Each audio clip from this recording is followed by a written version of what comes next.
एक डील हुई किशुन देवी से। किशुन देवी 6 फरवरी 2008 को किशुन देवी ने जमीन बेची। राबड़ी देवी के नाम पर 3,375 वर्ग फीट जमीन खरीद ली गई। राबड़ी देवी के नाम पर यह जमीन कितने रुपए में खरीदी गई? 3,000 वर्ग मीटर जमीन खरीदी गई 3,75,000 रुपए में। 3,75,000। और दिलचस्प ये, इसी साल किशुन देवी के परिवार के 3 लोगों को नौकरी मिल गई रेलवे में। किशुन देवी की जमीन खरीदी नवंबर 2007 में। किरण देवी, ये दूसरा मामला बता रहे हैं, किशुन देवी के बाद किरण देवी, देखिए इनको कैसे जमीन के बदले नौकरी मिली। नवंबर 2007 में पटना की रहने वाली किरण देवी की जमीन खरीदी गई। 80,905 वर्ग फीट जमीन लालू की बेटी मीसा के नाम खरीदी गई। दिलचस्प, जमीन का यह सौदा मात्र 3,70,000 रुपए में हो गया।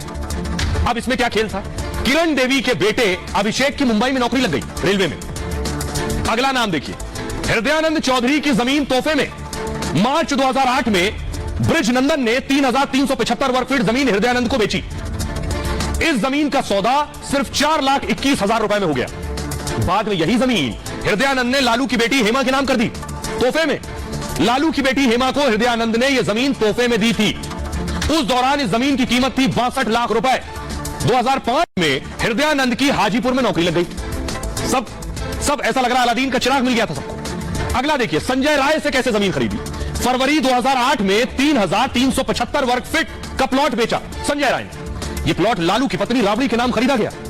जमीन की यह डील सिर्फ 3,75,000 रुपए में हुई। अब नौकरी भी लग गई। संजय राय और परिवार के 2 लोगों की रेलवे में नौकरी लग गई। एक और नाम है, लाल बाबू राय से जमीन खरीदी। 2015 में 1,360 वर्ग फीट की जमीन राबड़ी को बेची। जमीन का सौदा 13 लाख रुपए में किया गया था। 2006 में बाबू राय के बेटे की रेलवे में नौकरी भी लग गई। ये जिस तरह नौकरी के बदले जमीन चल रहा है, कुछ दिन और अगर मंत्री रहते तो हमें लगता है आधा बिहार या 2-4 राज्य की सारी जमीन लालू परिवार के नाम भी हो सकती थी। कोई बड़ी बात नहीं। ये जो मैंने आपको जानकारी दी, ये जानकारी सीबीआई की चार्जशीट में भी है। देश लेकिन आज जान रहा।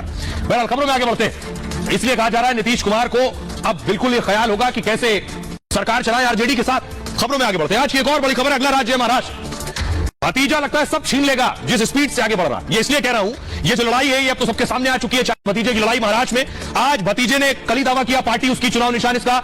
भतीजे ने आज दफ्तर पर कब्जा कर लिया। अगली तस्वीर दिखाई, ये देख रहे हैं, फुल लीजिए। अजित पवार भतीजा जो है वो पहुंच गया एनसीपी के दफ्तर। एनसीपी के दफ्तर फीता काटा, वहां जाकर छत्रपति शिवाजी महाराज को श्रद्धांजलि दी, नमन किया। उनकी तस्वीर पर ये देख रहे हैं, फीता काटा जा रहा है। लेकिन फीता आसानी से नहीं काटा गया। उससे पहले आपको बताऊं, दरवाजा खोलने को लेकर लड़ाई हुई, क्योंकि ये एनसीपी का नया दफ्तर है। चाबी हो सकता है शरद पवार साहब के पास या उनके करीबी के पास रही हो, लेकिन चाबी नहीं दी गई। बवाल हो गया, पुलिस लीजिए, हंगामा हुआ कि चाबी नहीं दी जाएगी। एमएन बढ़ाइए जरा, एमएन बढ़ाइए।